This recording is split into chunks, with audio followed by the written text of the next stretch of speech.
Yeah. Wow, this is awesome. Yeah.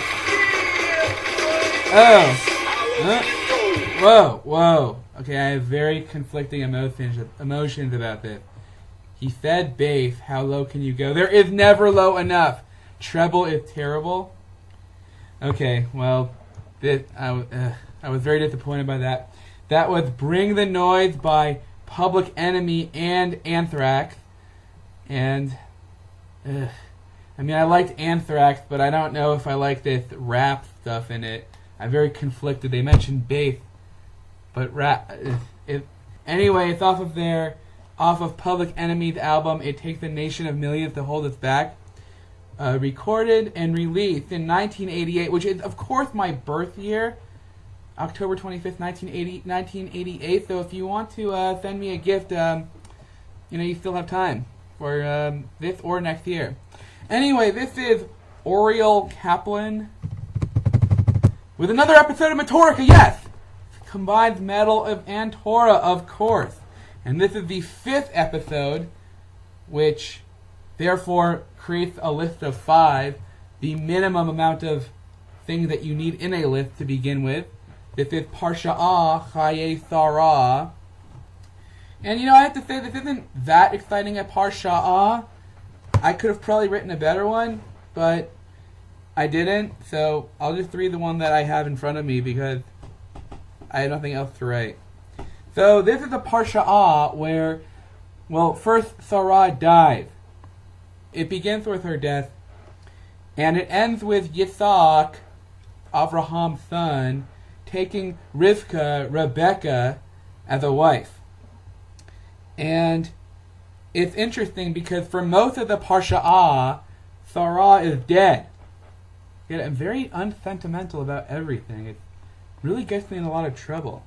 Anyway, so towards the end of the Parasha, it says, Vayiviyeh Yitzhak ha'el ohela Sarah imo. Okay, so right there, it's kind of weird. Yitzhak, it says, and Yitzhak brought her, referring to Rivkah, into the tent. Sarah his mother. Into the tent of Sarah his mother. Okay, that's kind of weird. I mean, it's like his honeymoon or something, and he's thinking about his mom. I think Freud would have a lot to say about this. Some sort of Oedipal complex. That's very interesting stuff. Freud is definitely one of my favorite philosophers of all time. He was Jewish, so that makes him... I mean, it'd be better if he was French, but being Jewish is whatever, it's okay. But, he's a very respectable person, and I really don't like how modern psychology has kind of abandoned his thought processes. Anyway, that's a whole other story. I'll get back to it later, of course. So then it goes on to say, Vayikach et Rivkah v'tehi lo leisha ve'ehava v'yinachem Yitzhak achrai imo. Okay, then it gets even weirder. It says, he, referring to Yitzhak, married Rivkah, and she became his wife, and he loved her. Oh, that's nice. And thus, yeah, that's a great word. It's a great conclusory word that you've made a point. It's very Aristotelian. You have a premise and then a conclusion. And thus was Yitzhak consoled after his mother, because his mother had died. So this is kind of weird, because this is the first thing that Yitzhak is thinking about. I mean, on my wedding night, I really don't want to be thinking about my mother. That's just too... then it would be very Freudian. That would be my life being complete. These are very troubling things. Let's move on. Let's talk about French things instead. You know who's French? Well, besides me, of course, is Rashi. And Rashi has something very interesting to say about this. So it says, V'yeh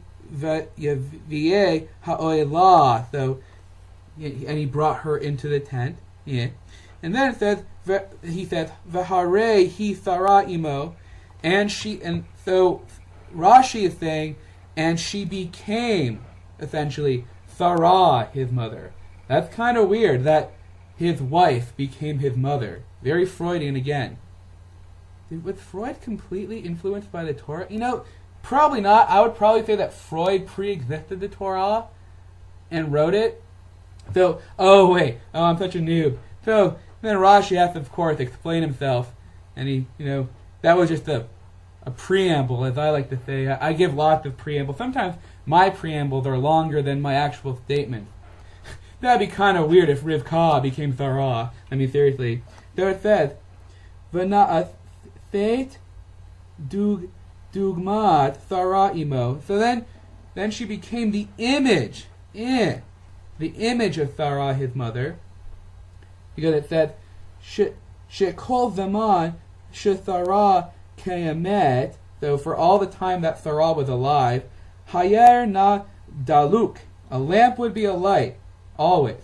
And that me'erev Shabbat.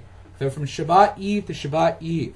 So you know how like women supposedly light candles every Shabbat? So this is like what they're talking about.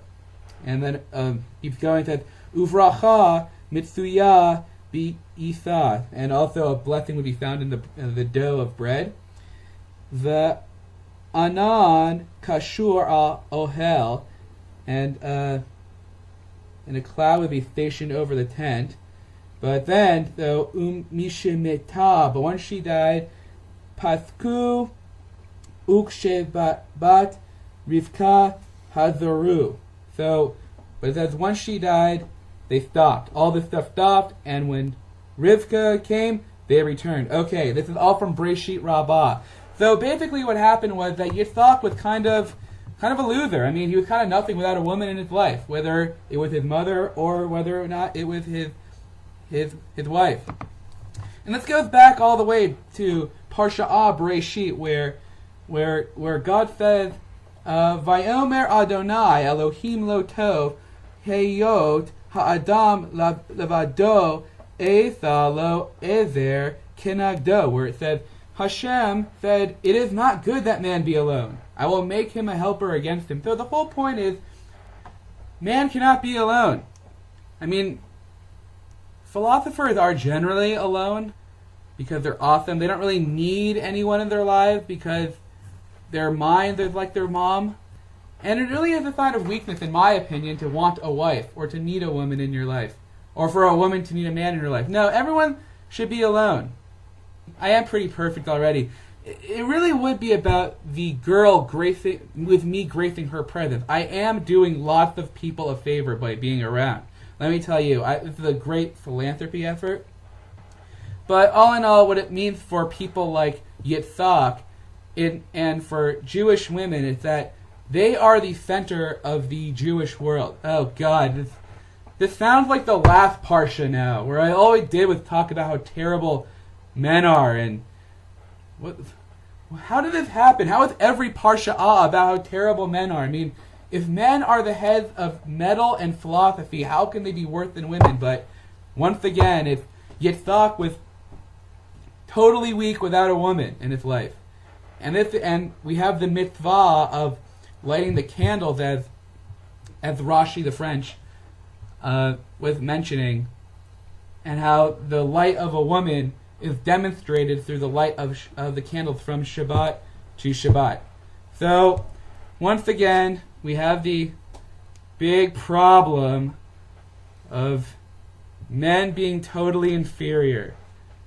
It makes me very sad that my species is terrified of all these terrible things that are going on. Well, that was very sad. But, I totally forgot what we were listening to, and I don't remember whether I liked it or not. So I'm just going to keep it going. So let's see if it goes. Maybe it'll make me feel better like it did last time. Okay, this is not making me feel better at all. There is way too much noise. I can't hear any bass. Oh well. This is Ariel Kaplan with another episode of Metorahca, yes! God, I want this to end right now, but anyway. So next week we have Parasha Toldo. So let's keep listening to this. Maybe it'll get better. I mean, I like the metal, but I really... The vocals are terrible.